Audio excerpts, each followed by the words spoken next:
नमो रिहन्ताणं नमो सिद्धाणं नमो आयरीयाणं नमो वज्रायाणं नमो लोये सव्वसाहुणं परिमेय शीर्षाणिमिं गुणरेणविभूषणं महावीरं सम्मतरेणनिलयं पैडीसमोकीर्तनम् उच्चम्।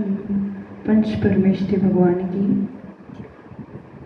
तपस्वी सम्राट आचार्य सन्मति सागर जी महाराज की, आचार्य भगवान सुनील सागर जी गुरुदेव की।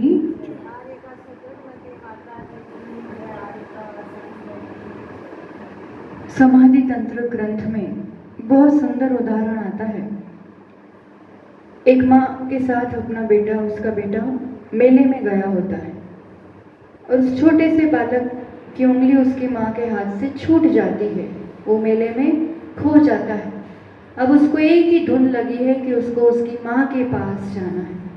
बहुत लोग उसे रास्ते में मिले, उसे रोता हुआ देखा तो पूछते, क्या हुआ बेटा, तुझे चॉकलेट दे दूँ, तुझे कुछ खिला दूँ, तुझे कुछ गेम दे दूँ। तरह तरह से उसे मनाने की, उसे चुप करने की, उसे बातों में लगाने की कोशिश की, पर वो कुछ भी पूछते, बेटा पानी चाहिए तो बोलता माँ, बेटा चॉकलेट चाहिए तो बोलता बेटा माँ, कुछ भी कहो उसका एक ही उत्तर रहता था माँ, मतलब उसे माँ के पास जाना था। ऐसे ही आचार्य भगवान कह रहे हैं कि इस टाइप की धुन लग जाए ना, चाहे कुछ भी करते रहो, कोई सामने कुछ भी बोलता रहे, पर आत्मा आत्मा ये बात धुन लगेगी, तब ये सत्व पढ़ तो रहे हैं, पर इस आत्मा से सत्व विच्छुद्धि एक एक करके जो कर्मों का सत्ता खत्म करनी, लक्ष्य तो यही है, क्षपणा करनी है कर्मों की, पर ये धुन लग जाती है ना जब, यही दिखता है, संसार में खो गई है ये आत्मा। अपन ये जीव संसार में खो गए हैं, पर अब उसकी धुन लगानी पड़ेगी, तब जाके ये आत्मा अंतरात्मा होता है और वही अंतरात्मा परमात्मा बनता है। और इस प्रोसीजर में, इस अवस्थाओं के परिवर्तन में कर्मों का एक एक करके क्षय होता है, सत्व छूटता जाता है। कल थोड़ा सा प्रारंभ किया था अपन ने, सत्व योग्य प्रकृतियां कुल 148, और उसमें पहले गुणस्थान से देखा था तो पहले 3 गुणस्थानों में सत्व विच्छुद्धि एक भी नहीं होती है, क्योंकि सत्व विच्छुद्धि के लिए सम्यक दर्शन, संयम ये सब चाहिए। असत्व होना अलग बात है कि उस गुणस्थान में उसका सत्व नहीं पाया जाता, पर सत्व विच्छुद्धि अलग बात है कि अब ये छूट गई ये कर्म आत्मा से, अब इसका सत्व नहीं पाया जाएगा आगे कहीं भी। तो यहाँ असत्व देखा था अपन ने पहले गुणस्थान में 148 पूरी प्रकृतियां सत्व योग्य हैं, यानी शुभ प्रकृतियां भी पूरी, पाप प्रकृतियां भी पूरी।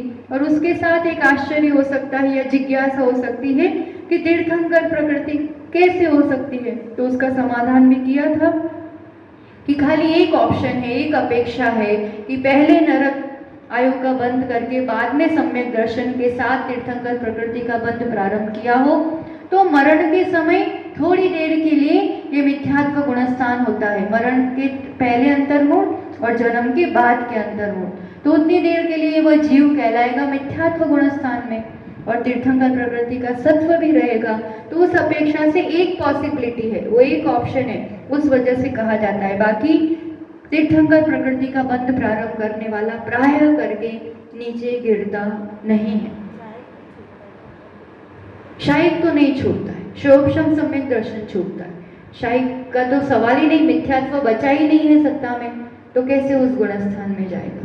शायद तो कभी गिरता ही नहीं है, चौथे से नीचे कभी भी नहीं गिरेगा वो तो, क्योंकि शायद मतलब सातों प्रकृति का क्षय। अब सत्ता ही नहीं तो उदय कैसा, उदय ही नहीं तो गुणस्थान कैसा, शायद नहीं गिरता है कभी भी। जैसे श्रेणिक राजा के हिसाब से आप पूछ रहे होंगे, तो उनको भी बंद वैसा हुआ, पर गुणस्थान नहीं छूटता है। अब यहाँ पॉसिबिलिटी नहीं है, क्योंकि कैसे छूटेगा, वहाँ मिथ्यात्व बचा ही नहीं है ना, गुणस्थान नहीं छूटेगा। लेश्या कदाचित उस अनुरूप हो सकती है, क्योंकि चौथे गुणस्थान में भी 6 लेश्या होती है। मरण में ये नियम रहता है कि जिस लेश्या से आयु बंद होता है उसी लेश्या के साथ मरण होता है, ये नियम पक्का है। तो लेश्या तो चौथे गुणस्थान में भी अशुभ रह सकती है, इसलिए अगर अशुभ लेशिया से उन्होंने नरकायों का बंध किया तो मरण भी श्रेणिक राजा का वैसा ही हुआ, अच्छा नहीं हुआ, संक्लेश के साथ ही मरण हुआ। तो अशुभ लेशिया के साथ मरण हुआ, पर शायिक सम्यक थे इसलिए सम्यक नहीं छूटता है, और इसलिए तो वो पहले नरक में जाते हैं। बाकी शोभशम सम्यक दृष्टि जीव तीर्थंकर प्रकृति के बंध वाला दूसरे तीसरे नरक तक भी जा सकता है। शायिक सम्यक दृष्टि पहले नरक में ही जाता है नियम से, और शोभशम सम्यक दृष्टि तीसरे तक जा सकता है, जैसे कृष्ण का जीव आदि जैसे। आके बन सकता है वो अलग बात है, जाने की बात है, मनुष्य पर्याय से नरक में जाने वाली बात है। तो सम्यक दर्शन के साथ अगर मरण करता है तो तीसरे तक मैक्सिमम, उसमें शायिक तो पहले में ही जाएगा, है ना। तो ये सत्व की बात हुई। आहारक द्विग का सत्व कैसे हो सकता है? तो कोई शोभशम सम्यक दृष्टि मुनि बना, सात्विक गुणस्थान में आहारिक द्विग का बंध किया, और फिर कुछ संक्लेश परिणामों से मिथ्यात्व के उदय से मिथ्यात्व गुणस्थान में चला गया, तब भी आहारक द्विग का सत्व होना मतलब अलग बात है। बंद कभी कर लिया फिर उस गुणस्थान में आए, उदय नहीं है पर सत्ता तो बनी रहती है। इसलिए पहले गुणस्थान में नाना जीवों की अपेक्षा, अलग अलग जीवों की अपेक्षा सभी प्रकृतियों का सत्व हो सकता है। दूसरे गुणस्थान में 145 का सत्व, क्योंकि 3 असत्व मिले, मतलब सत्व हो ही नहीं सकता। तीर्थंकर और आहारक शरीर, आहारक अंगोपांग 3 कारण। सासादन गुणस्थान दूसरा, उसमें कौन आता है? जीव। प्रथमोपशम सम्यक दर्शन करने वाला कदाचित गिरते हुए अनंतानुबंधी के उदय से उसमें आता है। तो प्रथमोपशम सम्यक दर्शन के समय वो करने वाला जीव के तीर्थंकर प्रकृति का बंध नहीं होता है, आहारक शरीर का बंध नहीं होता है उस समय में, इसलिए उसके पास वो चीज है ही नहीं कि वो सत्व में रहे नीचे गिरते टाइम। और प्रथम उपशम सम्यक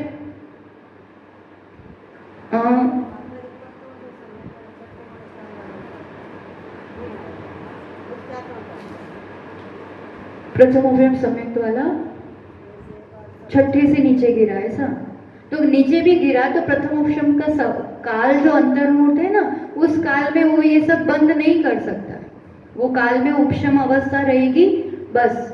अति ये आहारक द्विग का बंद और तीर्थंकर का बंद उस समय वो योग्यता ही नहीं होती है, वैसा बंद नहीं होता है, क्योंकि 7वें में बंद होता है आहारक द्विग का तो, और 7वें में पहुंच के सीधा छठे में आके नीचे गिरने का टाइम आ जाता है।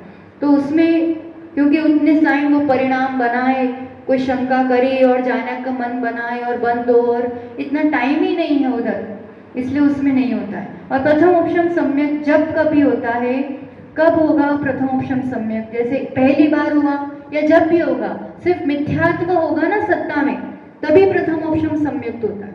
सम्यक प्रकृति या सम्यक मिथ्यात्व प्रकृति सत्ता में होगी तब प्रथम उपशम सम्यक नहीं होता है। और प्रथम उपशम सम्यक तब नहीं होता है तो कहते हैं, जैसे यहाँ पर आप देखें तो सम्यक और सम्यक मिथ्यात्व भी ले लिया सत्ता में, तो यहाँ पर कैसे हो सकती है? पहले गुणस्थान में सम्यक और सम्यक मिथ्यात्व प्रकृति कैसे सत्व में हो सकती है? हो सकती है कैसे?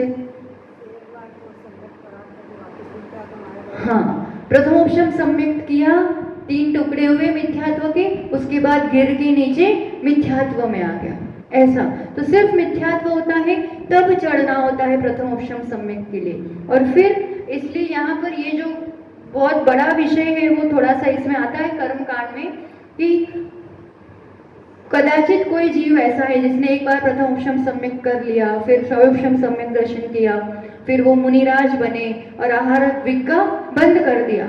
अब वो बंद करके वो मिथ्यात्व में चला गया, ठीक। अब लंबे टाइम तक मिथ्यात्व में रहा वो जीव, तो मिथ्यात्व में क्या होता है? सम्यक मिथ्यात्व और सम्यक प्रकृति, वो भी मिथ्यात्व रूप चेंज होती है, संक्रमण होता है। और आहारक शरीर और आहारक आंगोपांग, ये भी औदारिक शरीर रूप या उसकी लगती प्रकृति रूप संक्रमण होता रहता है निरंतर। जिस प्रकृति का यूज नहीं होता है वो संक्रमित होती रहती है।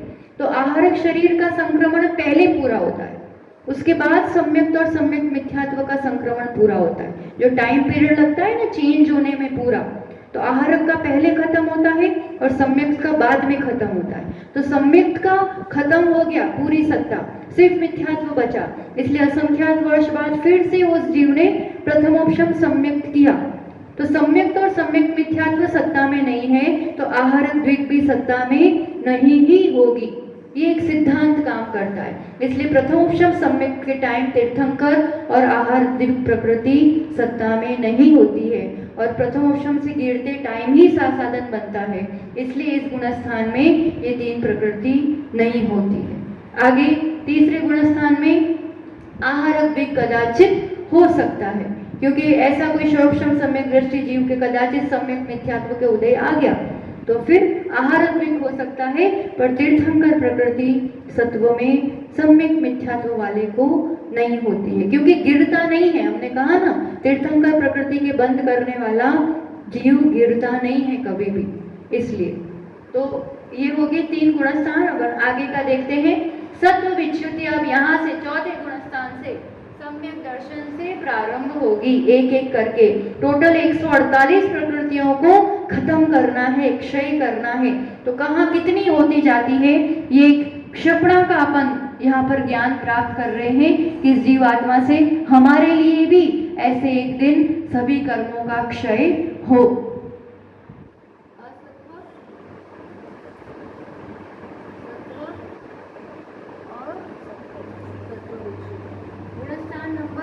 चौथा अविरत सम्यक दृष्टि। अब यहाँ पर असत्व 0, 148 सबका सत्व पाया जा सकता है सम्यक दृष्टि, और सत्व विच्युति होती है यहाँ पर 1। अब यहाँ पर विषय समझना, देखो किसी भी जीव के लिए सत्ता में दो प्रकार की आयु होती है ना। एक तो भुज्यमान आयु जो अभी हम भोग रहे हैं, जैसे अपनी भुज्यमान आयु है मनुष्य आयु, और एक होती है बध्यमान आयु जो वो नवीन बंद करता है। किसी भी आत्मा में मैक्सिमम 2 आयु सत्ता में हो सकती है। एक साथ कितनी आयु सत्वों में हो सकती है? 2। एक होगी जो भोग रहा है और नवीन बंद कर लिया होगा तो 2 होगी, उससे ज्यादा आयु सत्ता में नहीं हो सकती है। ठीक, अब उस अपेक्षा से अपन समझेंगे यहाँ पर चौथा गुणस्थान है, एक सत्व विच्युति होती है नरकायु, यानी चौथे गुणस्थान के बाद नरकायु का सत्व नहीं पाया जाएगा। क्यों? क्योंकि अगर भुज्यमान आयु होगी, कोई नारकी होगा, तो इस गुणस्थान के आगे होता नहीं है, चौथे के आगे। और कोई बध्यमान आयु होगा, है ना, किसी के सत्व में किस प्रकार से पाया जाएगा?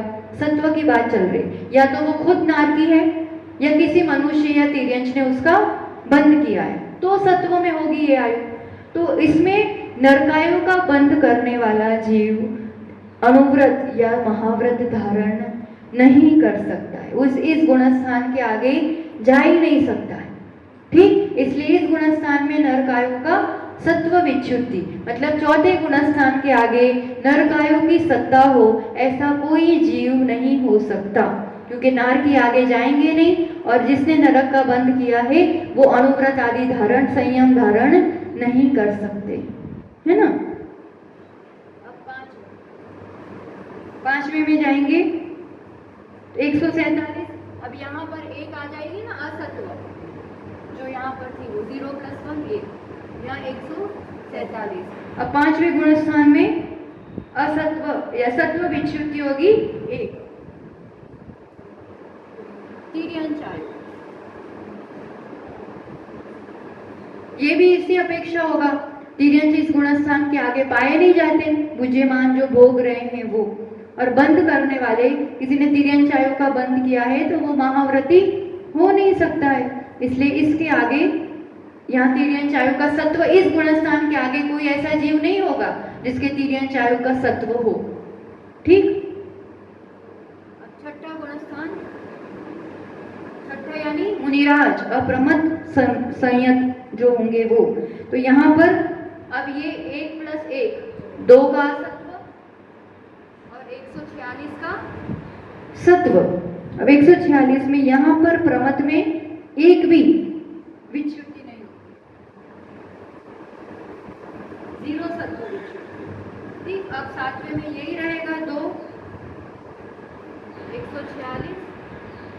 सातवां गुणस्थान। शपक श्रेणी की अपेक्षा अपन बात कर रहे हैं, क्षपणा की अपेक्षा। तो यहाँ पर अब इसके आगे श्रेणी चढ़ना है ना। तो श्रेणी यानी शपक श्रेणी चढ़ना है अपन को। तो उसके पहले जो 7 दर्शन मोहनीय की 3 और अनंतानुबंधी के 4, इसकी क्षपणा यही हो जाएगी। तभी तो वो शपक श्रेणी में चारित्र मोहनीय की क्षपणा करने के लिए आगे बढ़ेगा।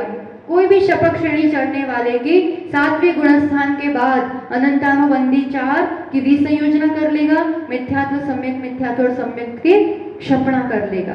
शाही को चौथे, पांचवें, छठे, सातवें में कहीं भी बन सकता है। हाँ, उपशम वाला चढ़ेगा तो उसको तो कदाचित सत्ता हो सकती है। अपन क्षपणा की अपेक्षा बात कर रहे हैं, क्योंकि सत्व टोटली उपशम वाला भी चलेगा, नीचे आएगा, फिर वापस 7वें में आएगा। और जब कभी भी सत्व विच्छुद्धि की बात है ना, सत्ता विच्छुद्धि अगर होगी अनंतानुबंधी की, मिथ्यात्व की, तो कहाँ के बाद नहीं पाई जाएगी? 7वें के बाद। जब कभी तब तो छूटी नहीं है, जब छूटेगी सत्ता तो कहाँ छूटेगी? ये बात चल रही है अपनी सत्व विच्छुद्धि की। तो छूटेगी तो तभी जब क्षपणा करेगा। उपशम वाला तो उतर रहा, चढ़ रहा है, उतर रहा, चढ़ रहा, तो ठीक है, सत्व है ही। अपन क्षपणा की अपेक्षा बात कर रहे हैं ना, सत्व विच्छुद्धि की बात कर रहे हैं। तो विच्छुद्धि अगर होगी तो कहाँ होगी? 7वें तक हो ही जाएगी। पहले भी हो सकती है, पर 7वें के बाद नहीं ही पाई जाएगी। यहाँ तो उसका वो क्षय कर ही लेगा। तो अनंतानुबंधी 4 और दर्शन मोह की 3, यानी मिथ्यात्व, सम्यक। शायद सम्यक दृष्टि ही शपक श्रेणी चढ़ेगा। इन 7 को तो यही खत्म किया जाता है, और इसके साथ एक और टोटल 8 प्रकृतियां, एक देवायु।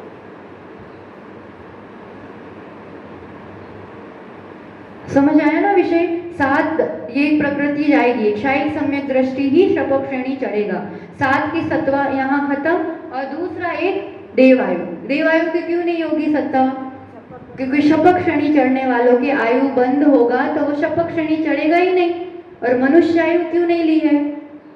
क्योंकि मनुष्य तो खुद बुद्धिमान की तो है ना सत्ता, अभी वो तो जब लास्ट में जाएगी तो सिर्फ मनुष्य आयु की सत्ता हो सकती है, वही जीव आगे जाएगा। इसलिए यहाँ पर 8 सत्व विच्छुद्धि, अनंतानुबंधी की 4, मिथ्यात्व, सम्यक और देवायु। इतना क्लियर हो गया विषय? 7वें गुणस्थान तक कितनी सत्व विच्छुद्धि हुई?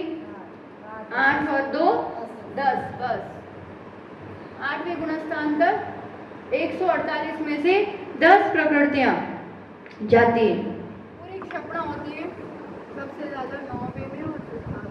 अब अपन 8वां गुणस्थान शपक श्रेणी की अपेक्षा, तो ये 8 और 2 10 हो गए यहाँ पर असत्व 8वें गुणस्थान में, है ना। यानी सत्व हो जाएगा 138 का।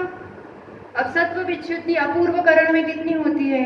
अपूर्व करण में अपन ने देखा था कि यहाँ पर क्षपणा की तैयारी होती है पूरी, क्षपणा एक भी नहीं होती है, यहाँ 0 है। क्योंकि क्षपणा का कार्य अनिवृत्तिकरण में होता है पूरा, एक एक एक एक करके सब कर्म जाते हैं। अपूर्व करण में तैयारी होती है उसकी। तो 9वें गुणस्थान में यही स्टेटस रहेगा। अब इसके 9 भाग बनाएंगे पूरा, एक एक करके जाते हैं कर्म, ठीक। तो पहले भाग में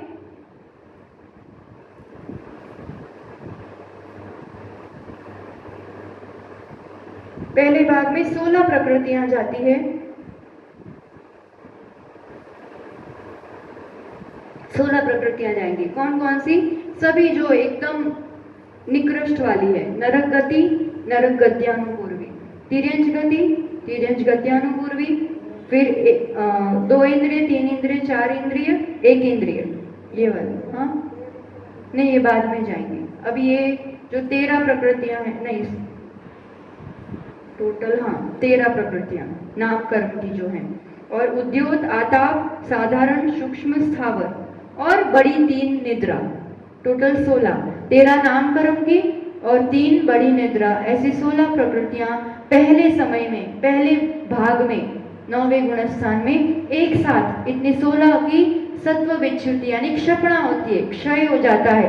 अब ये कर्म अभी तक इनका उदय नहीं था, ये कुछ भोग नहीं रहा था, पर सत्ता तो थी ना सबकी, नरक गति, तिर्यंच गति, गत्यानुपूर्वी, साधारण, सूक्ष्म, सत्ता में तो सब पड़ा हुआ था।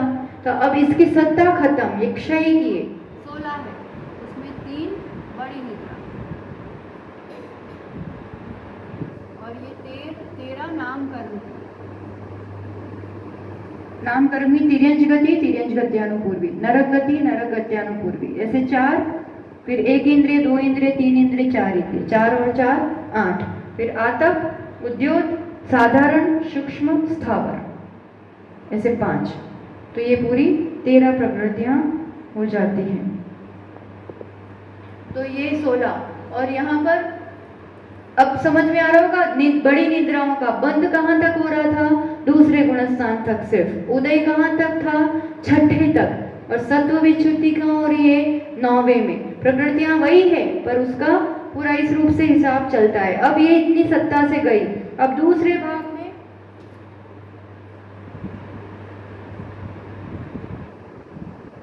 भाग 2 में 8 प्रकृतियां जाती हैं।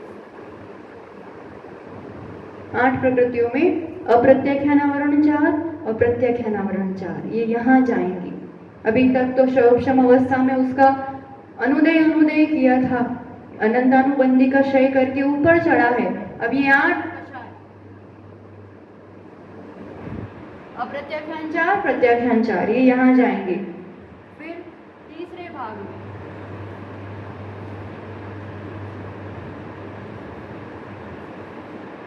एक नपुंसक वेद, ये क्रम से जाएगा, अब एक ही जाएंगे। अब लिखो भाग, चौथा भाग,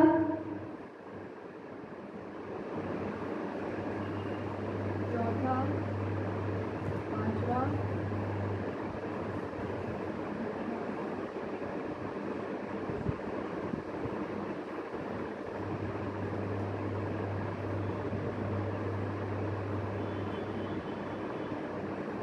ये भाग सब 9वें गुणस्थान की बात चल रही थी। नपुंसक वेद जाता है पहले, इसके बाद स्त्री वेद जाता है।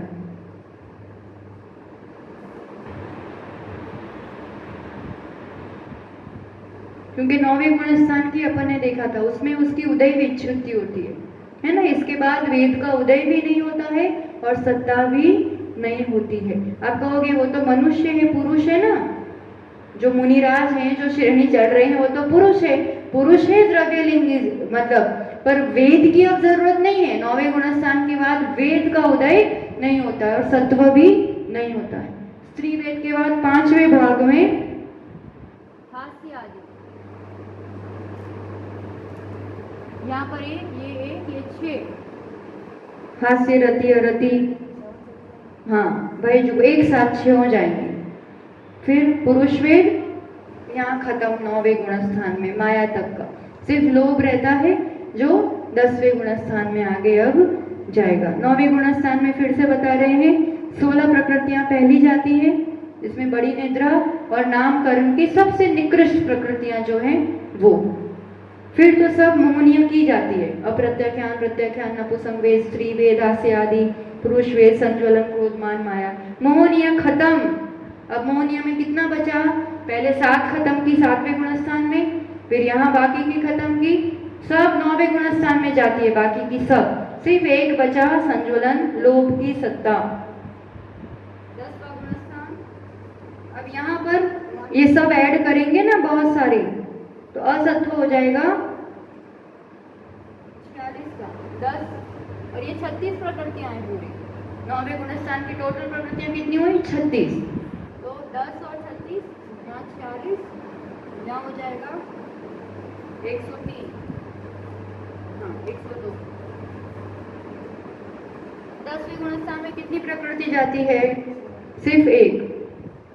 46 का सत्व, 102 का सत्व और एक प्रकृति जाती है और वो है संज्वलन, लोभ।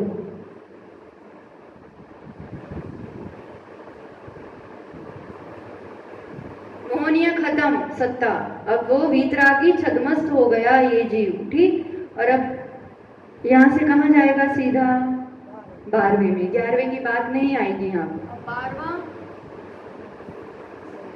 12वें में अब देखो मोहनिया खत्म, अब 12वें में कौन से जाएंगे? ज्ञानावरण, दर्शनावरण, ये सब जाएंगे अंतराय, तो ही तो केवल ज्ञानी होगा वो। तो अब यहाँ पर सत्व कितने का है? असत्व 40 प्लस 1 हो गया, और ये 101। 101 में अब यहाँ 16 प्रकृतियां जाती है 12वें क्षीर मोह में। 5 ज्ञानावरण, 5 अंतराय,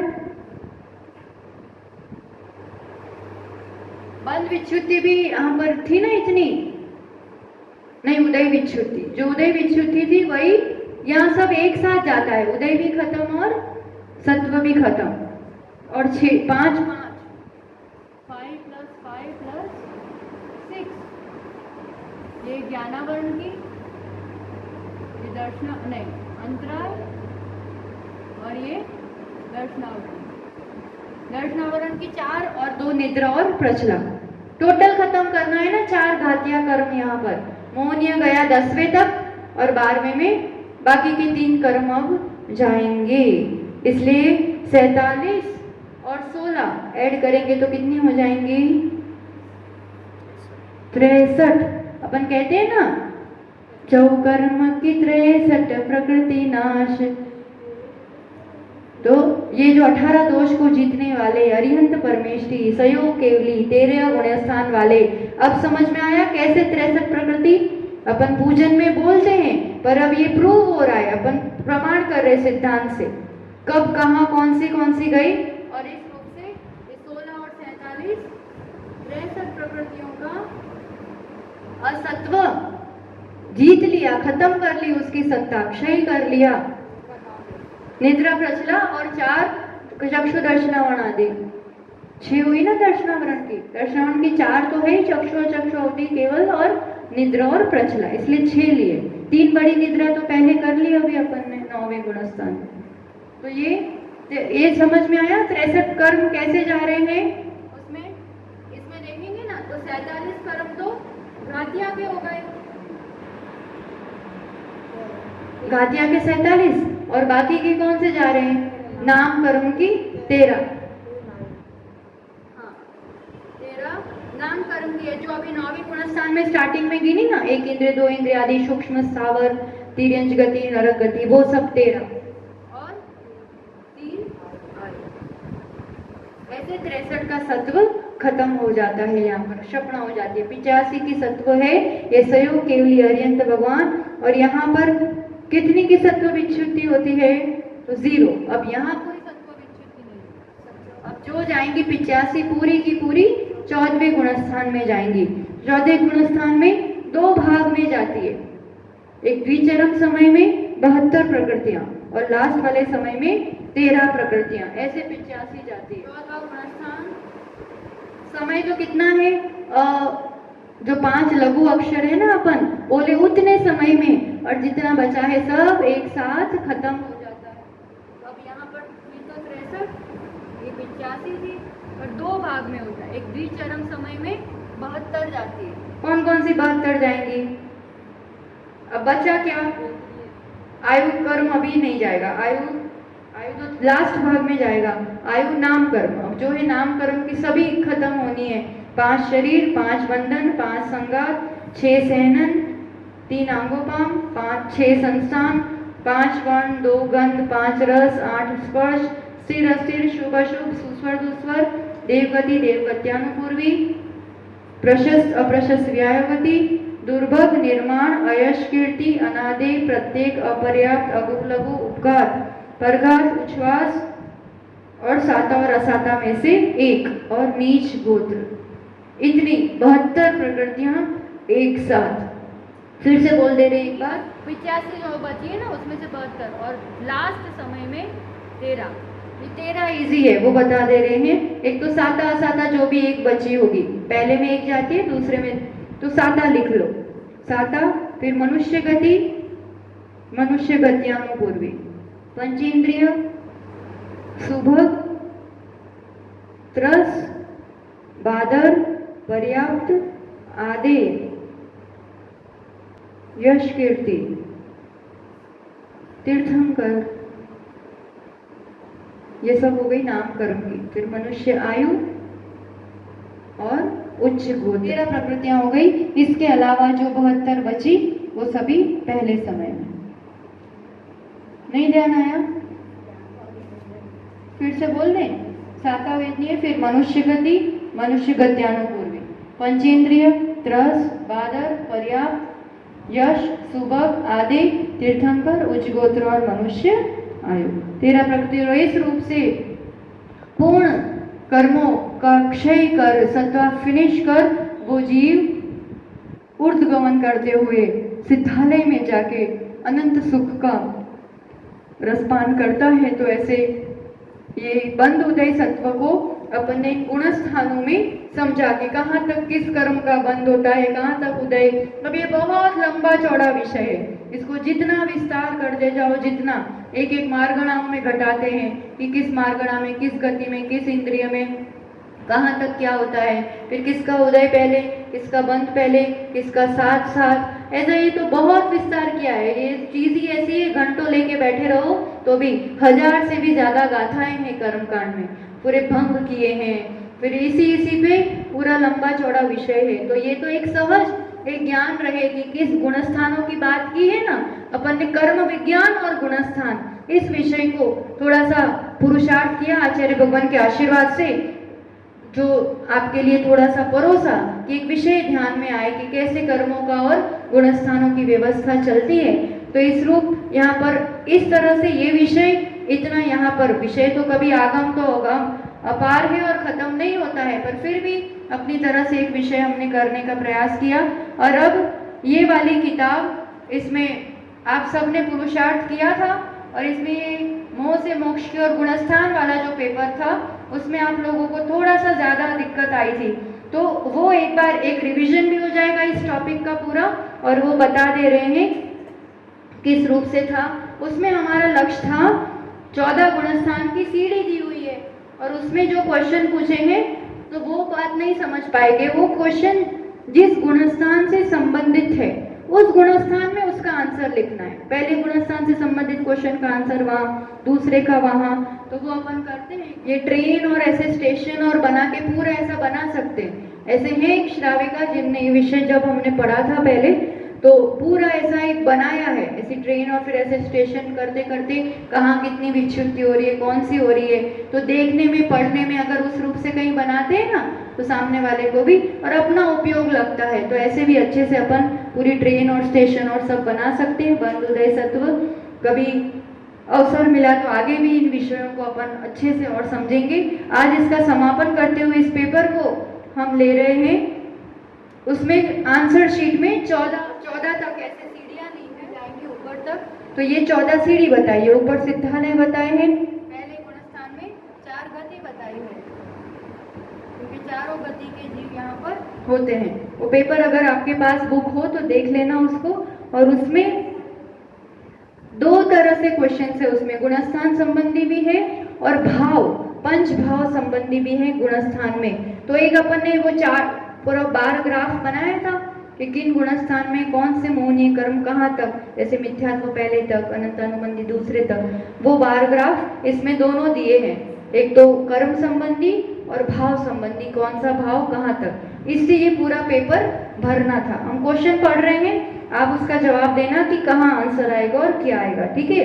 पहला क्वेश्चन है, अनादि से यानी हमेशा से जीव यहाँ पाया जाता है और अभव्य जीव हमेशा इसी में रहता है, तो गुणस्थान का नाम बताना है और उसके लिए जो कारणभूत भाव है, औदायिक भाव, वो बताना है। अभव्य जीव कहाँ रहता है, अनादि से ये जीव किस में पाया जाता है, मिथ्यात्व में। तो उसका आंसर कहाँ लिखेंगे, यहाँ 1 नंबर में। तो आंसर आएगा गुणस्थान का नाम मिथ्यात्व और उसका कारणभूत औदायिक भाव मिथ्यात्व। मिथ्यात्व के उदय से ही तो ये गुणस्थान बन रहा है, इसलिए दोनों का आंसर एक ही आएगा, मिथ्यात्व। ठीक, नेक्स्ट क्वेश्चन जाते हैं। एक इंद्रिय से असैनी पंचेंद्रिय तक के पूरे समस्त जीव नियम से यहाँ पाए जाते हैं। कहाँ पाए जाते हैं, मिथ्यात्व में। तो वही आंसर आएगा उसका। अब सुख मिलेगा इस तृष्णावश वह जीव संसार में कितने प्रकार के परावर्तन करता है, 5 प्रकार के। इन जीवों के कौन सा मूल भाव नहीं पाया जाता है? मूल भाव 5 है ना, और औपशमिक, शायिक, क्षयोपशमिक, औदायिक, परिणामिक, ये 5 भाव होते हैं। तो इन जीवों के यानी मिथ्या दृष्टि के कौन सा भाव नहीं पाया जाता है? क्षयिक भाव। एक भी क्षयिक भाव उनके कभी भी नहीं पाया जाएगा। तो दोनों आंसर यहाँ लिखेंगे, जैसे लिखा है ना क्वेश्चन नंबर 1, उसका आंसर मिथ्यात्व। क्वेश्चन नंबर 2, उसका आंसर लिखो 5 परावर्तन और शायिक भाव। ऐसे इस रूप से इसमें भरना है। फिर तीसरा क्वेश्चन लेते हैं। परावर्तन करता हुआ बहिरात्मा का अंतरात्मा में प्रथम बार जो परिवर्तन होता है यानी मोक्ष मार्ग का प्रारंभ होता है, वो किस भाव से होता है? कौन सा भाव होता है उस समय? भाव 5 है ना, औपशमिक, शायिक, क्षौपशमिक, औदायिक और पारिणामिक। तो उपशम भाव से, प्रथमोपशम सम्यक दर्शन से ही तो मोक्ष मार्ग का प्रारंभ होता है। और इसमें ये जब ये भाव बनता है तब वो कौन से गुणस्थ कहाँ पहुंचता है? गुणस्थान का नाम लिखो, चौथा गुणस्थान। इसलिए आप ये जो तीसरा क्वेश्चन है इसका आंसर यहाँ आएगा, उसका नाम अविरत सम्यक दृष्टि। और क्या पूछा है? भाव, तो उपशम भाव, उपशम सम्यक भाव से वो उसमें चढ़ेगा। ठीक, चौथा क्वेश्चन। परिणाम देहादि से भिन्न आत्म तत्व श्रद्धान वितरागी रत्नत्रय ही सही मार्ग है। सच में रात में नहीं खाना चाहिए, पर अभी मुझसे नहीं छूट पाता है। जीवानी की रक्षा नहीं हो पा रही है, पर मुझे करना चाहिए। ये किस कषाय का उदय है? मतलब ये कौन से गुणस्थान में है ये? हाँ, अभी अविरत सम्यक दृष्टि ही है, श्रद्धान उसका पक्का हो गया है, पर अभी संयम नहीं कर पा रहा है। तो चौथे गुणस्थान में ही होगा, जगन्य अंतरात्मा होगा। ठीक है, और कौन सा धर्म ध्यान चल रहा है उसका? तो आज्ञा विचय, जो उसकी आज्ञा को पूरा वो श्रद्धान कर रहा है, अभी पर उसका पालन नहीं कर पा रहा है। ठीक, अब ये मतलब चौथा आंसर भी यही आएगा। आगे का क्वेश्चन ले रहे हैं फटाफट। ऐसा परिणाम है जीव का, तीव्र बैर भाव में जिंदगी भर इसका दुष्कृत्य नहीं भूलूंगा, नहीं छोड़ूंगा उसको। ना धर्म करता है, ना किसी को धर्म करने देता है। कौन सी कषाय है ये? अनंतानुबंधी। और ऐसे अनंतानुबंधी तीव्र बैर भाव आदि कहाँ होता है ये? मिथ्यात्व गुणस्थान में। लेश्या कौन से हो गई है? कृष्ण लेश्या। ठीक, तो यहाँ आंसर आएगा उसका 5वें क्वेश्चन। ये ऐसा पहला आंसर इधर, दूसरा इधर, तीसरा इधर, ऐसा नहीं करना था। जिस गुणस्थान का वो क्वेश्चन है उसका आंसर उस गुणस्थान में क्वेश्चन नंबर लिख के करना था। तो 5वें का आंसर इधर आएगा, कृष्ण लेश्या और अनंतानुबंधी कषाय। अब छठा क्वेश्चन। सबसे ज्यादा जीव है यहाँ पर, इस पंचम काल में हमारा भी जन्म इसी गुणस्थान में हुआ है। सबसे पहले अब यहाँ से मतलब कौन सा गुणस्थान समझ में आया? सबसे अधिक जीव मिथ्यात्व में, हमारा जन्म भी इसी में हुआ है। अब क्वेश्चन है, मोहनीय कर्म की कितनी और कौन सी कर्म प्रकृतियों का उपशम या शोभशम का पुरुषार्थ हमें अभी इस भव में करना चाहिए? कौन सी मोहनीय की, कौन से कर्मों की? उपशम या शोभशम का? दर्शन मोहनी और अनंतानुबंधी 4, 7। आंसर कहाँ आएगा इसका? यही आएगा, इसी पहले गुणस्थान। ठीक है ना, अब आंसर क्या आएगा? इसी में है। तो पुरुषार्थ कितनी प्रकृतियों को जीतने का करना है? जीत तो नहीं पाएंगे पूरा। उपशम या क्षयोपशम 7 प्रकृति, दर्शन मोहनी की 3 और अनंतानुबंधी 4। और इस भाव में कम से कम इतना तो चढ़ना ही होगा, मतलब आगे अपन वहां तक पहुंच पाएंगे। कम से कम इतना तो कर ही सकते हैं कि अपन सम्यक दर्शन प्राप्त कर पाए, चौथे तक पहुंच पाए। अब 7वां प्रश्न है, वह कौन सा भाव है जो बहिरात्मा, अंतरात्मा, परमात्मा तीनों में पाया जाता है और इसी की आराधना से हम आगे गुणस्थान में बढ़ते हैं और इसकी विराधना से गिरते हैं? कौन से भाव? जीवत्व यानी पारिणामिक भाव, और उसमें जीवत्व। मैं अपने स्वभाव से जिंदा हो। अपन पारिणामिक भावों की जितने जितने आराधना करते हैं ना, उतना उतना गुणस्थान में बढ़ते हैं, और ये तीनों को पाया जाता है। ठीक, अब 8वां क्वेश्चन, इसका आंसर सबसे ऊपर लिखना था, सभी गुणस्थान के ऊपर। 8वां, ये गुणस्थान जो नीचे उतरने में ही आता है, चढ़ने में कभी भी नहीं आता है, क्या नाम है उसका? और उसका काल सबसे कम है, नीचे उतरने में ही आता है। 11वां नीचे उतरने में नहीं आता है, उससे नीचे उतरते हैं। हम क्या पूछ रहे हैं? ये गुणस्थान नीचे उतरने में ही आता है, सासादन। और इसका काल सबसे कम, 6 आवली तो अधिक से अधिक, उससे ज्यादा नहीं होता है। वहां कौन सा ज्ञान होता है? कुमति को श्रुति होता है, अभी सम्यक मति श्रुत ज्ञान नहीं होता है, अज्ञान यानी मिथ्या ज्ञान होता है यहाँ पर। यानी दूसरे, ये क्वेश्चन नंबर तो है 8वां, और इसका आंसर यहाँ दूसरे गुणस्थान में 8 नंबर लिख के लिखना है। फिर 9वां क्वेश्चन, तिर्यंत संगी पंचेंद्रिय अधिक से अधिक यहाँ तक पहुंच सकते हैं, कहाँ तक? ठीक, उस गुणस्थान का नाम लिखना है, और यहाँ कितनी कषाय का क्षोभशम किया है, और कौन सी कषाय का उदय है, ये लिखना है। कहाँ तक जा सकता है तिर्यंत? देश विरत। ठीक, अब क्षोभशम कितनों का किया है, और उदय किसका है, ये लिखना है यहाँ। उदय किसका चल रहा है यहाँ पर?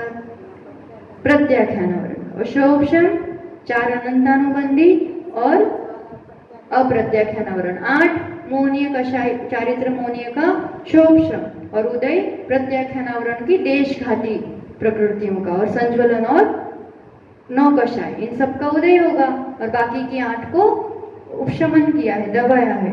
ठीक, इस रूप से ही पूरे क्वेश्चन बनाए हैं कि गुणस्थान का पूरा विषय एकदम क्लियर हो जाएगा। किस कषाय का उदय ठीक हो गया, अब फटाफट ले रहे हैं। श्रवण दीक्षा होते ही उसी समय सीधा इस गुणस्थान में पहुंचते हैं। 7वां गुणस्थान का नाम लिखना है, 7वां अप्रमत्त। और यहाँ पर कितनी चौकड़ियां खत्म की है, कषाय की कितनी चौकड़ी गई है? चौकड़ी मतलब 4 एक साथ, अनंतानुबंधी, अप्रत्याख्यान, प्रत्याख्यान, 3 चौकड़ी गई है। तो ये यहाँ पर लिखेंगे आंसर नंबर क्वेश्चन 10 में, उसका आंसर लिखेंगे 7वें गुणस्थान में, और 3 चौकड़ी गई है, ऐसा। संज्वलन कषाय के तीव्र उदय से प्राप्त गुणस्थान, कौन सा गुणस्थान? प्रमत्त विरत, उसका नाम, और उसमें भाव कौन सा है? संकलन के तीव्र उदय से 6ठा गुणस्थान। तो 11 नंबर का आंसर यहाँ लिखना है, गुणस्थान का नाम लिखना है, और पूछा है यहाँ कौन सा चारित्र भाव पाया जाता है, चारित्र संबंधी कौन सा भाव? उपशम भाव है, क्षोभशम। उपशम भाव नहीं होता चारित्र का 6ठे गुणस्थान में, शायिक भाव भी नहीं होता है। कौन सा भाव होता है? क्षोभशम चारित्र होता है यहाँ।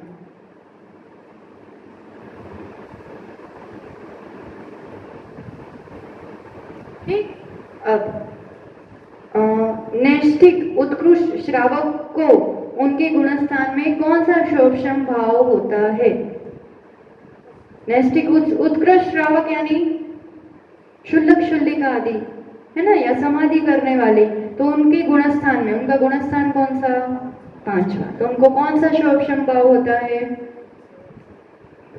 क्षोभशम तो होता है, पर भाव का नाम पूछा है। अपन ने भाव की चर्चा खैर अभी नहीं की, पर जो सुन रहे हैं इस विषय को, उनको पंच भाव हम अच्छे से समझा चुके हैं, पूरा उसका भी विषय हो चुका है।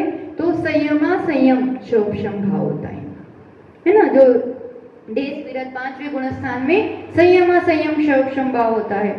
फिर असंयम औदायिक भाव के साथ कोई शायिक भाव संभव है? ये आप लोगों के लिए एक प्रश्न है। चलो, ये 5 भाव होते हैं ना, तो कोई असंयम औदायिक भाव है, यानी वो असंयमी है, ठीक है, और उसके साथ कोई शायिक भाव संभव है, औदाई कहाँ और कौन सा? और सबसे पहले यही शायिक होता है। कोई असंयम ही है और उसे कोई शायिक भाव हो, ऐसा संभव है क्या? चौथे गुणस्थान में हो सकता है ना? कौन सा शायिक भाव हो सकता है? शायिक सम्यक दर्शन, है ना, चौथे गुणस्थान में। और सबसे पहले जितने भी शायिक भाव है उसमें सबसे पहले कौन सा शायिक भाव होता है? शायिक सम्यक। यही पहले क्षपणा किसकी होगी? दर्शन मोहनीय की। शायिक सम्यक भाव पहले प्रकट होता है, उसके बाद बाकी की शायिक चारित्र, ज्ञान, दान, लाभ, ये सब बाद में प्रकट होते हैं, है ना। तो ये प्रश्न पूछा है। अब यहाँ अगर औदायिक भाव ही प्रभावित करता है, अत्यंत पर्याय दृष्टि ऐसा जीव कहाँ पर है? चाहे कितना ही बड़ा धन पद हो, सुख शांति हो, पर धनिया पदों पर सुख शांति का अभाव है। अत्यंत पर्यायी दृष्टि, औदायिक भाव दृष्टि कहाँ पर होती है? पहले गुणस्थान में। तो वो 14 नंबर का प्रश्न पहले गुणस्थान में लिखना। और ऐसे जीव कहाँ है? मिथ्यात्व में। और सुख का मूल कारण है सम्यक दर्शन। आगे के गुणस्थान ले लेते हैं अपन। परिणाम, जीवदेव शास्त्र गुरु के प्रति भी श्रद्धा है और रागी दृश्य भगवान के प्रति भी श्रद्धा है। ऐसा श्रद्धा और अश्रद्धा रूप परिणाम तीसरा गुणस्थान, यहाँ मिश्र वाला सम्यक मिथ्या। ठीक, गुणस्थान का नाम आ गया। 16 नंबर का क्वेश्चन।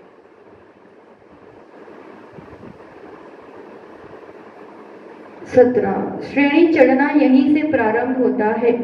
निर्विकल्प ध्यानस्थ मुनि ही इसे पाते हैं। गुणस्थान का नाम, श्रेणी चढ़ना यहां से प्रारंभ होता है।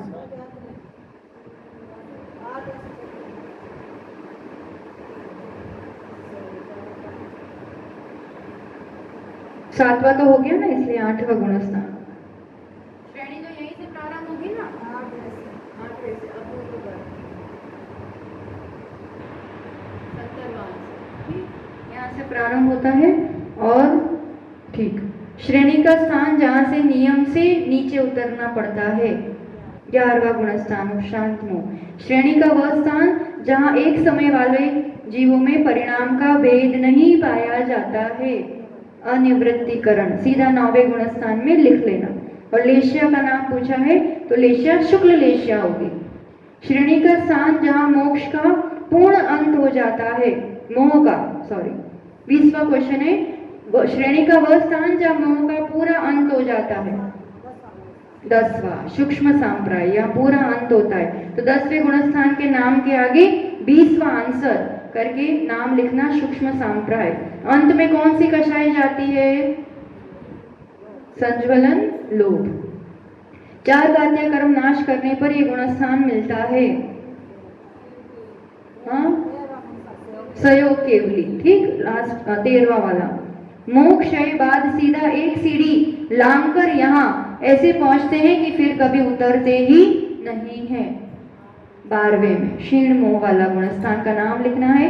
23वां क्वेश्चन, अब योग यहाँ पर नहीं है। 14वां गुणस्थान। ठीक, तो इस रूप से 14 गुणस्थान के क्वेश्चन थे। एक बार बता दे जाना, गुणस्थान के नंबर बताना है। बहिरात्मा का गुणस्थान पहला, भावलिंगी अनगारी छठा 7वां।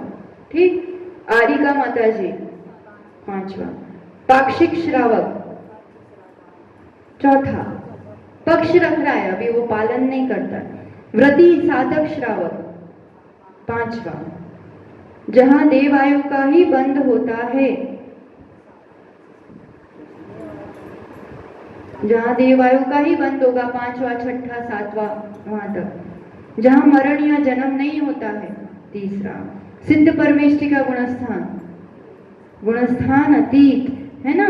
तो इस रूप से अपन ने यहाँ पर गुणस्थान का विषय भी हुआ और एक तरह से परीक्षा, ऐसे एक रिविजन जैसा भी अपना हो गया। तो इसी के साथ अपन आप सभी के लिए जिनवाणी माता से और गुरुदेव से एक क्षमा याचना के साथ कि इस विषय को पढ़ाने में कुछ भी त्रुटि हुई हो या कुछ अन्यथा वचन हुआ हो या आपके समझ में कुछ अन्यथा रूप से आया हो तो क्षमा करें। और आप सभी के लिए ये ज्ञान निर्मलता की वृद्धि में, गुणस्थान वृद्धि में निमित्त बने और हम सभी एक साथ मोक्ष मार्ग में बढ़ते हुए सिद्ध अवस्था को प्राप्त हो, इस गुणस्थान अतीत कर्मातीत अवस्था को प्राप्त हो, इसी दिव्य मंगल भावना के साथ जय बोलो परम पूज्य आचार्य रोगन सुनील सागर जी देव की, द्वादशांगमयी जिनवाणी माता की, सिद्धांत चक्रवर्ती नेमिचंद्र आचार्य भगवंत की जिनवाणी स्तुति। जिनवाणी के ज्ञान से सूझे लोकालोक, सोवाणी मस्तक नमो सदा देत हूँ दो।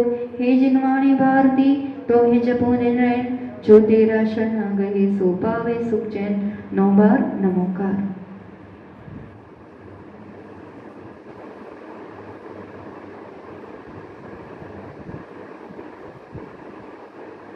द्वादशांगमयी जिनवाणी माता की जय। आचार्य रोगन सुनील सागर जी गुरुदेव।